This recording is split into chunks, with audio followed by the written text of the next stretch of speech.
Nous allons, dans cette vidéo, s'intéresser à une marche de potentiel d'un point de vue quantique.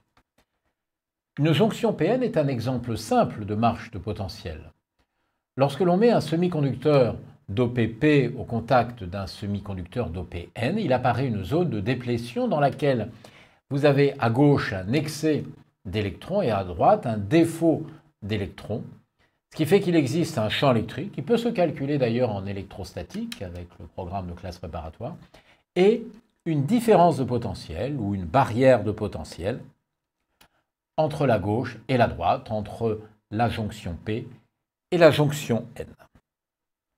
Nous allons dans la suite considérer un potentiel de la forme x inférieur à 0, le potentiel vaut 0, et si x est positif, le potentiel vaut V0. On néglige en quelque sorte la petite distance d sur laquelle le potentiel passe de 0 à V0.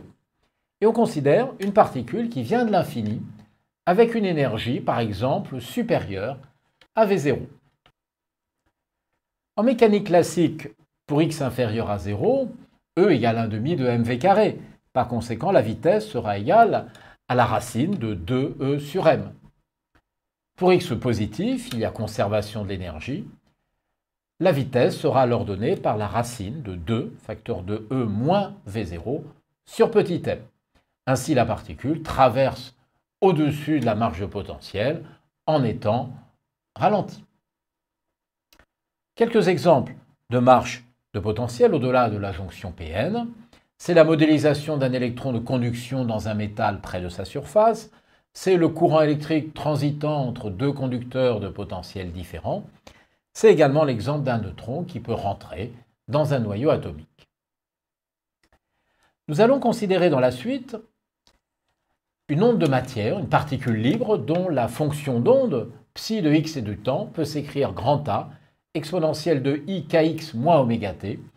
Ça représente une onde de matière qui se propage dans le sens positif de l'axe x.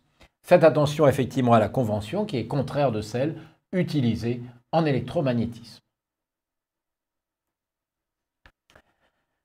Nous allons maintenant résoudre l'équation de Schrödinger.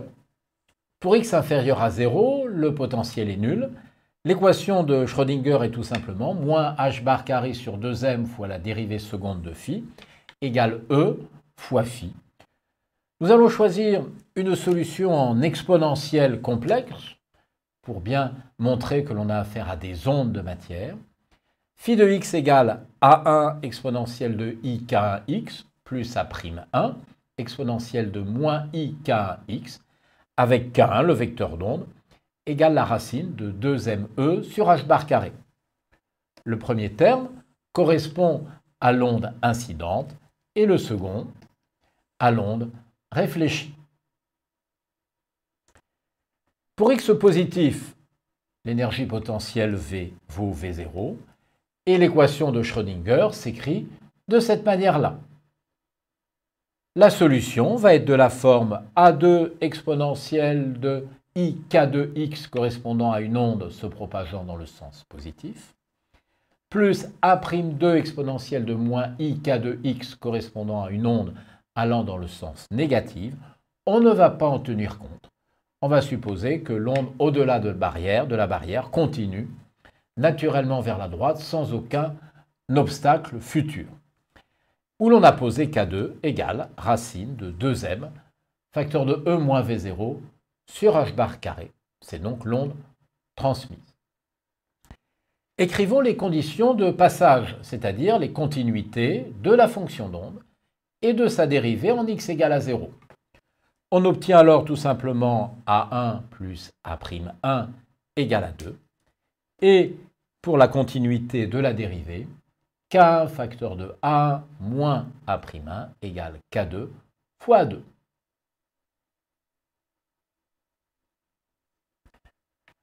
On en déduit alors, par des calculs simples, le coefficient de réflexion en amplitude, petit r égale A'1 sur A1, égale K1 moins K2 sur K1 plus K2. Et le coefficient de transmission en amplitude égale à A2 sur A1, égale 2K1 sur K1 plus K2. On peut alors évaluer les densités de probabilité. Ainsi, pour l'onde de probabilité réfléchie, c'est-à-dire pour x égale à 0, eh bien l'on trouve que la norme de phi de x au carré est égale à 1 plus r carré plus 2r cosinus de 2k1x fois 1 au carré. Et pour l'onde de probabilité transmise, pour x positif, le module au carré est égal à t carré fois a1 au carré. On peut ainsi représenter ici la densité de probabilité avant puis après la barrière. Et l'on constate en tout cas que, contrairement à la mécanique classique, eh bien la particule peut être soit réfléchie, soit transmise. Alors je vous conseille d'effectuer un exercice sur la marche de potentiel en cliquant ici sur le document que vous avez récupéré sur Internet.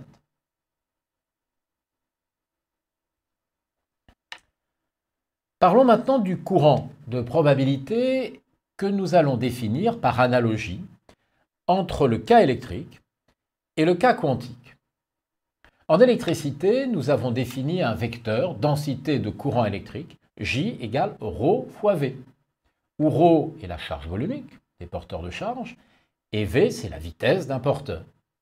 Eh bien nous allons, de la même manière, par analogie, définir un courant de probabilité quantique de la forme grand J égale le module au carré de psi fois P, vecteur densité quantité de mouvement, sur la masse.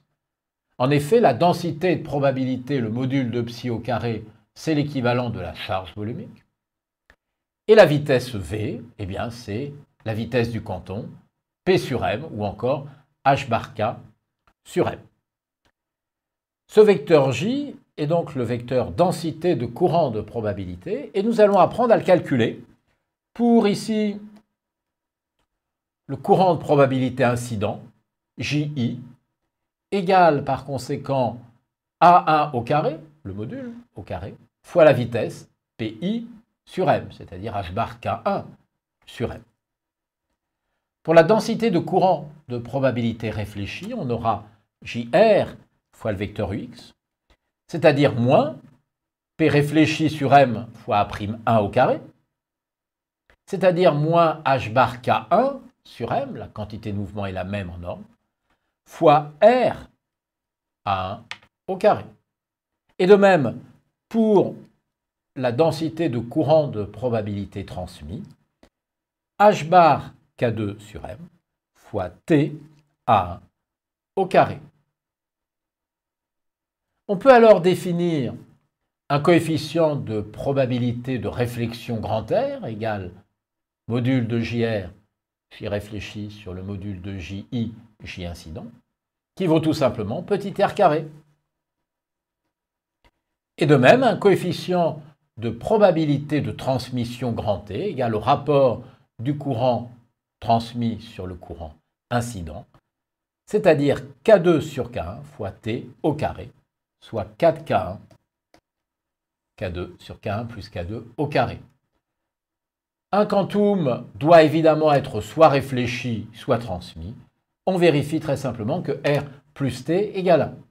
Ces coefficients sont tout à fait semblables aux coefficients d'énergie que l'on a pu trouver dans le cas des ondes électromagnétiques quand on a calculé les rapports des vecteurs de Poynting des ondes incidentes, réfléchies et transmises. À vous de jouer maintenant en essayant de répondre à la question suivante.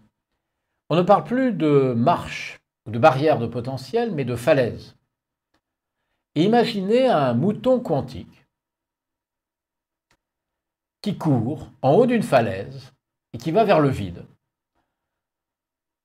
Déterminez le coefficient de réflexion et de transmission de ce mouton quantique qui tombe d'une falaise, mettons, de 50 mètres de hauteur.